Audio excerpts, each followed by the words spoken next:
Hi friends, good morning. কেমন আছো তোমরা সবাই? আশা করছি ভালো আছো, আমিও ভালো আছি। মৌজ ওয়ার্ল্ড চ্যানেলে তোমাদের সকলকে স্বাগত। আমি এখন সকালবেলায় মেয়েকে নিয়ে স্কুলে বেরিয়ে যাচ্ছি। মেয়ে স্কুলের আজকে প্রোগ্রাম আছে, ফাংশন আছে রবীন্দ্র জয়ন্তী উপলক্ষে।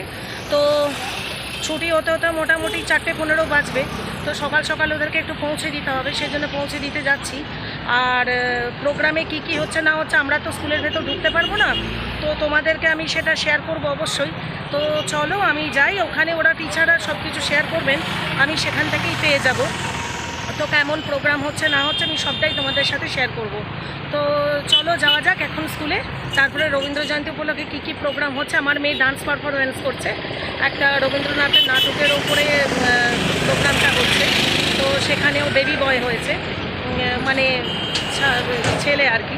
তো সেই জন্য সেখানে তাকে সাজানো আগে থেকে এই কারণে পৌঁছাতে হচ্ছে, কারণ তাদের মেকআপ আছে, অনেক কিছু কাজকর্ম আছে, ড্রেস আপ করতে হবে, সেই জন্য তাদেরকে আগে থেকে পৌঁছতে হবে। তো চলো যাওয়া যাক। এই দেখো আমার মেয়ে রয়েছে, সঙ্গে যাচ্ছে, এমনি ক্যাজুয়াল ড্রেস পরেই যাচ্ছে। তো যাওয়ার পর ওখানে গিয়ে সব কিছু করবে। আমাকে মোটামুটি লোকে এখানে তাকিয়ে দেখছে যে আমি কি বিড় করে বকে যাচ্ছি, বুঝতেই পারছে কিছু একটা করছি। তো তাকিয়ে দেখছে। যাই হোক, সে দেখলে তো ভালোই লাগে, কেউ দেখলে ভালোই লাগে, সেলিব্রিটি ফিলিং হয়। যাই হোক, তো চলো যাওয়া যাক স্কুলে গিয়ে তারপরে কি কি হচ্ছে প্রোগ্রাম কিনা সবটা তোমাদের সাথে শেয়ার করছি। তিনি হলেন জয়ী, চন্দনে হাতির দাঁতে আর সোনামানিকে হাতির বোঝাই ফেলে। দেশে ফেরবার পথে বলেশ্বরীর মন্দির।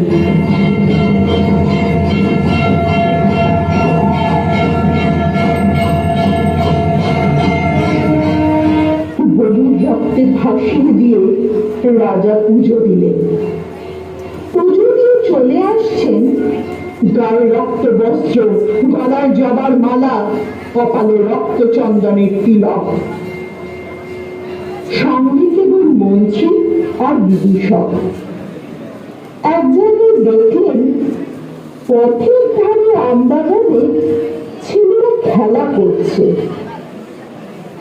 রাজা তার দুই সঙ্গীকে বললেন, দেখে আসি ওরা কি খেলছে। ছেলেরা দুই সারি পুতুল সাজিয়ে যুদ্ধ খেলছে। রাজা জিজ্ঞাসা করলেন, কার সঙ্গে কার যুদ্ধ? তারা বললে, কর্ণাটের সঙ্গে কাঞ্চির। রাজা জিজ্ঞাসা করলেন, কার জিত কার হার? ছেলেরা বুক ফুলিয়ে বলল, কর্ণাটের জিত কাঞ্চির হার। মন্ত্রীর মুখ গম্ভীর হল, রাজার চক্ষু রক্ত বর্ণ। বিদূষক হা হা করে হেসে উঠল।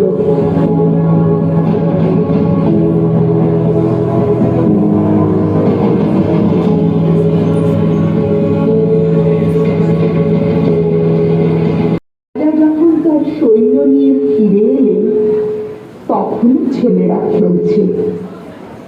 রাজা হুকুম করলেন, একটা ছেলেকে গাছের সঙ্গে বাঁধো আর লাগাও। গ্রাম থেকে তাদের মা বাপ ছুটে এলো, বললে ওরা অবধ, ওরা খেলা করছিল, ওদের মাফ করো। রাজা সেনাপতিকে ডেকে বললেন, এই গ্রামকে শিক্ষা দেবে, কাঞ্চির রাজাকে কোনদিন যেন ভুলতে না পারে। এই বলে শিবিরে চলে গেলেন। সন্ধ্যেবেলায় সেনাপতি রাজার সম্মুখে এসে দাঁড়াল, প্রণাম করে বললে, মহারাজ, শ্রীগাল ছাড়া এ গ্রামে কারো মুখে শব্দ শুনতে পাবেন না। মন্ত্রী বললেন, মহারাজের মান রক্ষা হল।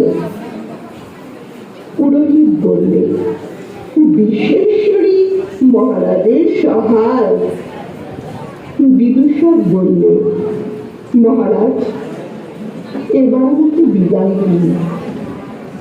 রাজা বললেন, কেন?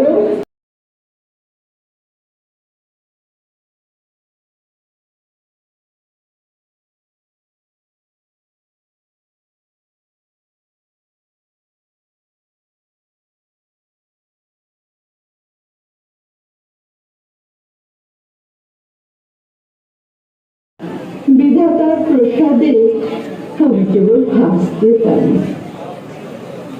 মহারাজের সভায় থাকলে আমি হাসতে ভুলে যাব।